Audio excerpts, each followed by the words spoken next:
Twongeye kubaha ikaze abanywanyi bacu bakunzi bacu dukurikirana muri mpande zine z'isi. Ikaze muri ano makuru tugiye kubabwira amakuru ariko aravuga ku isi muri kano kanya. Tubibutsa kugira sabone kugira subscribe kugira ngo ntimuze muracikwa n'amakuru dushyize kuri channel yacu na cyane kuza turabaha amakuru atoje neza kandi yizewe. Ikaze muri ano makuru.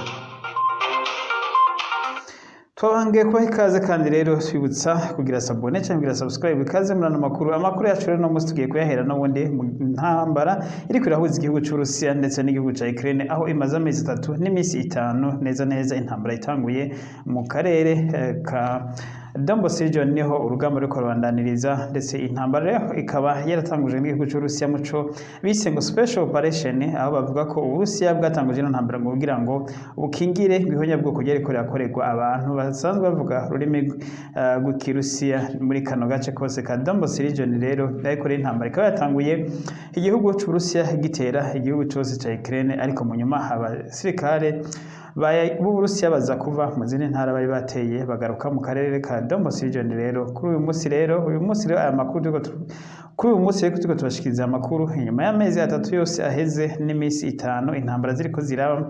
Agace ka Donbas region muri rusange kaba kamaze kugwa mu minwe y'igisirikare cy'Uburusiya, aho igisirikare cy'Uburusiya gisigaye kigenzura agace ka Donbas region kose. Twabwiye mu makuru yacu aheruka ko agace ka Donbas region kasa nako kaguye mu minwe y'igisirikare cy'Uburusiya. Uri agace ka Donbas region muri rusange kamaze kugwa mu minwe y'igisirikare cy'Uburusiya, ariko nubwo agace kose ka Donbas region kamaze kugwa mu minwe igisirikare cy'Uburusiya, intambara ziracabandanya zahana hariye, aho abasirikare ba Ukraine bariko baragerageza baraba ko bugaruza nibura ibisagara na bimwe mu bisagara byo muri kano gace, ariko rero bikaba bisa n'ibitariko biraborohera, kuko biboneka ko abasirikare b'Uburusiya biteguye cyane gose muri iki gice cha kabiri, ico bise phase D y'intambara yo muri kano gace ka Donbas region. Tuvuze ko fazi ya mbere igisirikare cy'Uburusiya cyatanguye gitera igihugu cyose cya Ukraine, hanyuma rero igisirikare kiratreatinga kiva mu buce bundi bwose cyari cyateye maze garuka muri kano gace ka Donbas region. Rero abatazi agace ka Donbas region mu rusange kagizwe n'intara zine, maze muri izo ntara zine nazo zikaba intara zibiri arizo niniya. Intara niniya ya mbere ni intara ya Mariupol muri kano gace ka Donbas region, ndetse intara ya kabiri ikaba intara ya Crimea. Intara ya Crimea twibutse ko Uburusiya buza bwari bwarayifashe mu 2014. Iyi rero ntara yo ikaba yasanzwe n'undi iri ku Burusiya, nayo nyene bukaba Uburusiya bwari bwarayinyaze igihugu cya Ukraine. Izi ntara zibiro zigize kano karere ka Donbas region, ndetse uzo zivuga ko ari ibihugu vyikukiye, ni intara ya Luhansk ndetse n'intara ya Donetsk Republican. Izi ntara zine zose muri rusange nizo zigize kano gace ka Donbas region. Tubutse ko ubunini bw'agace ka Donbas region nako kakaba ko bakangana nibura n'ibihugu nka bitatu byo mu gace ka East Africa, kwazi muri East Africa tufate u Rwanda, u Burundi ndetse n'igihugu cya Tanzania. Ibi byose bifatanije rero nivyo bishobora kuguha agace ka Donbas region. Tubutse ko igihugu cy'Urusiya kiri mu bihugu binini cyane gose ku isi, ndetse n'igihugu cya Ukraine naco cyari igihugu kinini, kuko igihugu cya Ukraine cyari gituwe. Igihugu rero cya Ukraine kikaba gisanzwe kigizwe n'abantu bangana nibura imiliyoni 45. Kubera rero izi ntambara ziriko ziraba, abantu benshi mu gihugu cya Ukraine bakaba barahunze, ubu bakwiragiye mu bihugu by'Uburayi ndetse no mu bindi bihugu byegereye. Bamwe bakaba ndetse barahungiye mu gihugu cy'Uburusiya kubera iyi ntambara nyene iriko irahuza igihugu cy'Uburusiya n'igihugu cya Ukraine.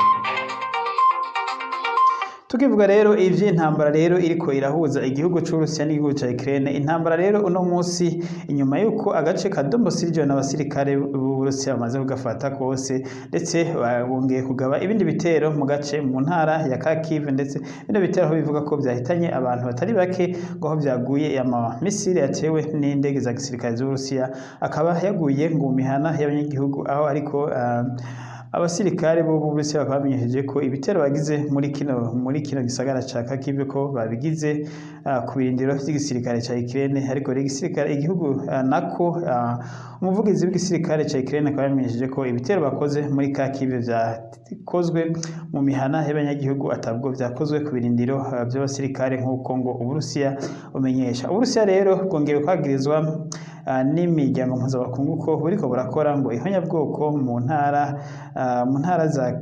ntara za Donetsk ndetse na Luhansk, aho intambara zikomeye cyane gose. Izino ntambara rero zikaba zarononye ibintu byinshi cyane gose, ndetse muri ntambara naho abantu benshi bakaba barapfuye, abasivili na cyane cyane abari banse guhunga, aba rero bakaba barapfiriye. Rero ibi akaba ibyo byatumye communauté internationale yongera kuvuga ko Uburusiya buriko busa nuko buriko bakora ihonyabwoko muri kano karere, waho butera amabombe manini cyane gusa remereye kandi bukabatera mu gice kimwe abanyagihugu. Ariko rero Uburusiya bamenyesha ko budatera ahari abanyagihugu, ngo ahubwo Uburusiya butera ahari ibirindiro by'abasirikare ndetse ngo bugatera n'abasirikare ba Ukraine. Ahubwo ngo iba rero ngo bino birego ngo ntabifatiye, bavuga ko ngo Uburusiya buriko burakora ihonyabwoko, ngo ni ibirego bitagira ifatiro, ngo birero kandi Uburusiya ntibuzovyemera kuko ngo n'amapropaganda ngo yabashigikiye igihugu ca Ukraine.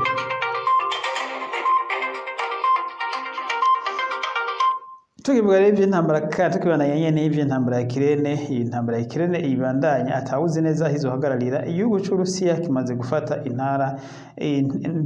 gufata agace ka Donbas region. Rero abantu benshi baribaza none mbega intambara zoba zigiye guhagarara. Ikiboneka rero nuko mu makuru twagerageje gutohoza hirya no hino nuko Uburusiya by'ukuri atamugambi wa none vuba bufise wo guhagarika ino ntambara. Uburusiya buboneka rero ko mu gice ca mbere ahubwo bwari bwateye igihugu cyose kugira ngo banze buse naho y'abasirikare abasirikare ba Ukraine banze basanzagire, maze Uburusiya buca bugaruka bufate kano gace ka Donbas region. Kano gace ka Donbas region rero mu kugafata, igituma babanje kugaruka kugira bagafate, ibiboneka nuko kano gace ka Donbas region abasirikare b'Uburusiya bagomba gukoresha kukagira kubirindiro, na cyane cyane ko ikivuko ca Mariupol arico kivuko kinini cyane gose isi isanzwe hanze amaso, ndetse n'igihugu ca Ukraine yaba mu kuronka ibigwanisho n'ibindi byose. Tubibuze rero ko ikivuko ca Mariupol ndetse n'ikindi kivuko kiri mu kiyaga cirabura, ibi byose rero bikontororwa n'igisirikare c'Uburusiya. Ubu rero bikaba bigoye cyane gose kuba umuntu wari wese ashobora gushikana ibigwanisho mu gihugu ca Ukraine. Ibi navyo rero bikazoca bica biha inguvu nyinshi cyane gose mu gihe gikontorora kino mu kiyaga cirabura ndetse kigakontorora na hano mu kivuko ca Mariupol, aho rero igisirikare c'Uburusiya gizoca kigira ibirindiro bikomeye cyane muri kano gace ka Donbas region, maze kikaza kirakoresha bino birindiro mu gutera ubundi buce bwose busigaye bwa Ukraine aho bazoba bagomba gutera. Rero uko aya makuru abandanye bivuga, biragaragara neza nta mugambi Perezida Putin afise ku meza yiwe wo guhagarika iyi ntambara vuba, ndetse avuga ko intambara ishobora guhagarara, ngo ibiganiro byose bigomba kuba ari uko ngo ibihugu by'uburengazuba bigomba kubanza gukuraho ibihano byafatiye igihugu c'Uburusiya, maze igihugu c'Uburusiya rero bakabona kuja mu biganiro kugira ngo amahoro aboneke muri kano karere. Atari uko rero biboneka ko amahoro kuboneka muri kano karere bikiri kure cyane, aho biboneka ko Putin yagaragaje gukoresha yamaramaje gukoresha ingufu za gisirikare, na cyane cyane ko biboneka ko ingufu za gisirikare n'ubu Uburusiya bukizifise nyinshi cyane gose, kandi biboneka ko Uburusiya buriko buratera intambwe cyane gose muri ntambara. Ndetse ibi bikaba byatangaje benshi, aho bavuga ati benshi bakaba bavuga ngo ibigwanisho byavuye mu burengerazuba bw'isi n'ibindi bihugu byose bifasha Ukraine ko ngo nta impact nini cyane gose biragira ku gihugu c'Uburusiya, ko igihugu c'Uburusiya kiracabandanya gukora ibitero, kandi ibitero bikomeye bya buri munsi. Rero bikaboneka ko igihugu c'Uburusiya cari citeguye cyane gose mu kuja muri intambara, ndetse ngo ibihano cafatiwe n'ibihugu za Amerika ndetse n'ibihugu byose by'Uburayi ataco bisa nuko byagize, na cyane cyane ko ubutunzi bw'Uburusiya bwagumye bwiyongera mu gihe Uburayi bwobwo na Amerika bari bazi ko Uburusiya buzohita bumanika amaboko bukava muri ntambara. Ariko rero bikaba biboneka ko Uburusiya butagiye kumanika amaboko vuba, ahubwo intambara igiye ishobora gukomera, ndetse hamwe isi yoraba nabi intambara ikaba ishobora gutandukira isi yose, ishobora kuba intambara ya gatatu y'isi yose, kuko twagiye tubamisha ko Perezida Vladimir Putin ndetse n'abamufasha gutwara ko barahiye barengwa ko badashobora kwemera gutsindwa muri intambara barimo na Ukraine, kuguze icyo aricyo cyose ko biteguye kugitanga ariko bagatsinda iyi ntambara. Iyi ntambara rero ku gihugu c'Uburusiya ivuze kininiya cyane, na cyane cyane ko amaze kwitakaza mu buryo bwinshi. Rero ntibiteguye ko bashobora kwemera gutakaza iyi ntambara ngo batsindwe ngo atsindwe maze umugambi w'abashaka ko Uburusiya butsindwa ube ushizwe mu ngiro. Tuve ngaha rero kuri ibi by'intambara iri kwirahuza igihugu ca Ukraine n'Uburusiya, ariko ntitwava tubabwiye ko perezida wa Ukraine, perezida Zelensky, uno munsi mu kiganiro yahaye abamenyeshamakuru yavuze ko yizeye ko igihugu ciwe kizokongera kubona amahoro, ndetse igihugu ciwe citeguriye kuja mu biganiro, ariko ngo nanone ngo igihugu ciwe n'ubundi kiriteguye no kugwana no kurinda igihugu cacu ngo ku buryo ubwo ari bwose, ngo ariko n'ibiganiro baremera kubijamwo, mugabo akaba n'undi mangira amenyesha ko ibiganiro byose bazojamo atari ibiganiro byo kwemeza ko biba bisaba ko perezida Zelensky asinya ko igihugu ca Ukraine cemeye guheba agace na kamwe mu buce bwazo, ahavuga rero uti ibyo ntidushobora kuvyemera, ati ariko ibindi biganiro byose by'amahoro turashobora kuvyemera, ati ariko kuba dushobora gusinyira Uburusiya bugatwara intara zacu zindi, ati ibyo ntavyo tuzokora, ati ariko turi open kuja mu biganiro by'amahoro, kuko ati ntawutabona amabi y'intambara. Intambara avuga ko yavuze ati intambara imaze guhitana ubuzima bw'abantu ibihumbi n'ibihumbi, ati amajana n'amajana haba, ati rero turiteguye ko tuja mu biganiro n'Uburusiya kugira ngo intambara ihagarare, ariko ico amenyesha nuko atemera ko bashobora guheba intara. Bivuze ko ivyo Uburusiya bwasaba mu biganiro ko bwasaba ko ziriya ntara za Luhansk na Republican na Donetsk Republican ko zemererwa kuvanura n'igihugu ca Ukraine ndetse n'intara ya Crimea, ubu Ukraine ikemera ko ivuye kuri Ukraine maze amahoro akaboneka. Rero noneho urumva ko hongeye ko n'intara ya Mariupol Uburusiya buza bwarafashe burundu, kandi bukaba bwayifashe ku kiguzi kinini cyane gose cy'abasirikare bahapfiriye n'ibigwanisho byinshi. Iyi nayo rero mu biganiro bikurikira Uburusiya bushobora kurikarama kano gace kose ka Donbas region ngo kabi agace k'Uburusiya. Ibi navyo rero perezida Zelensky akavuga ko atavyemera ko igihugu c'abasekuruza gitwagwa gisubire ku Burusiya. Tuve ngaho rero tujabuke hakurya tubabwire ariko aravugwa hirya no hino ku isi.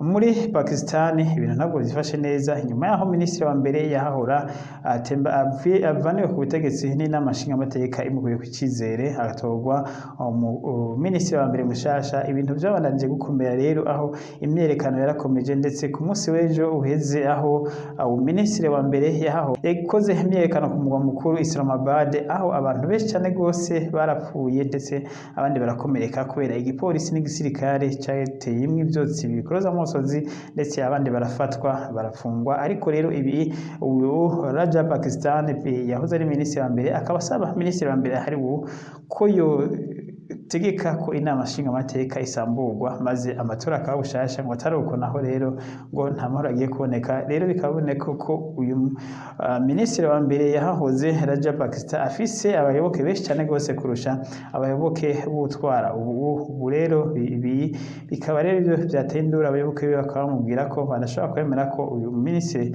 atwara ubu ashobora kubana yatwara. Ibi navyo rero bikaba byateye akajagari gakomeye cyane muri kino gihugu, ndetse kino gihugu kikaba gishobora kugwa mu kaga k'inzara, aho bavuga ko amafaranga yabo atanguye guta agaciro, kuko ubu atawukitayeho iby'ubutunzi, ubu bariko bitaho ibya politike rero isanzwe iza yashushe cyane muri kino gihugu. Tuve ngaho rero tugaruke ku makuru ariko aravugwa cyane gose kuri iyi si, n'ayandi makuru ahuza igihugu ca Amerika ndetse n'igihugu c'Ubushinwa. Igihugu c'Ubushinwa n'igihugu ca Amerika bariko baraterana amajambo bikomeye cyane gose. Ibi rero bikaba ubu byongerekanye gose, ndetse aho biboneka ko intambara y'ubutita canke iyo bita Cold War ishobora kuba yatanguye hagati y'igihugu ca Amerika n'igihugu c'Ubushinwa. Ivyo rero abanyamerika bavuga ko batifuza. Inyuma ya komantere perezida Biden yagize igihe yariko aragendera ibihugu vya Aziya, aho yavuze ko mu majambo yavuze komantere yagize amenyesha ko bamwagije, yaravuze ko igihugu ca Amerika citeguye gutabara Taiwan ndetse no mu buryo bwa gisirikare, ndetse aho yavuze ko ngo n'abasirikare Amerika ishobora kubajyana gutabara Taiwan mu gihe Ubushinwa bwotera kino gihugu. Ibi rero bikaba bitakiriwe neza na gatoya y'igihugu c'Ubushinwa ndetse aho abategetsi bose b'Ubushinwa bahereye ku mushikiranganji w'imigenderanire n'andi makungu ndetse n'umuvugizi w'ubushikiranganji bw'umutekano ndetse n'umuvugizi w'igisirikare c'Ubushinwa abo bose bavuze ko bavyamije ari ugusomborokanya bidasanzwe aho ngo Amerika iguma yibandanya yita mu bijanye n'imitware n'imitegekere y'Ubushinwa. Ibiro bikaba vyakweze imishamirano ikomeye cyane rwose hagati y'ibihugu ndetse bikaba vyatumye Amerika uno munsi iyongera kugira ayandi mayeri kugira ngo irabe ukuntu yova muri no mishamirano aho Amerika Blinken yabaye nk'uvuguza shebuja we President Biden muri statement yashize aho uno munsi aho yaje avuga ko Amerika idafise intumbero yo kuja mu ntambara y'ubutita canke mu ntambara y'ubukonje hagati y'igihugu ca Amerika n'igihugu c'Ubushinwa. Akaba amenyesheje ko Amerika itemera Taiwan nk'igihugu cigenga ndetse ikaba yavuze ko ngo amategeko ya Amerika kuri Taiwan adahinduka ngo rero ngo Amerika iriteguye gukorana n'Ubushinwa nk'uko byari bisanzwe ngo kandi Ubushinwa ngo ufise ico umaze muri communauté internationale havuga ko Ubushinwa ari igihugu gikomeye ngo igihugu gifise ubutunzi ku isi igihugu rero kidashobora kwirengagizwa ndetse ngo gifise igisirikare gikomeye aho mu majambo yavuze uno munsi baboneka ko kwari nko gushimagiza igihugu c'Ubushinwa inyuma yaho bari bakivuze nabi ndetse bikaboneka ko byababaje abategetsi cyane gose Ubushinwa. Ibi rero Perezida wa Amerika yavugiye muri mu nama yarimo n'abategetsi ba Aziya ngo bikaba bitari byarateguwe n'abamutegurira ibyo avuga mu gihe yari igomba gufata runo rugendo rero ngo bikaba byatangaje bamuteguriye ibintu kuko ibyo yavuze batari babishizemo ndetse rero uko yobijustifia kugira ngo bagabanure amajambo ariko arava ku ruhande rw'Ubushinwa aho Ubushinwa biboneka ko bwabaye cyane gose n'amajambo yavuzwe na Amerika.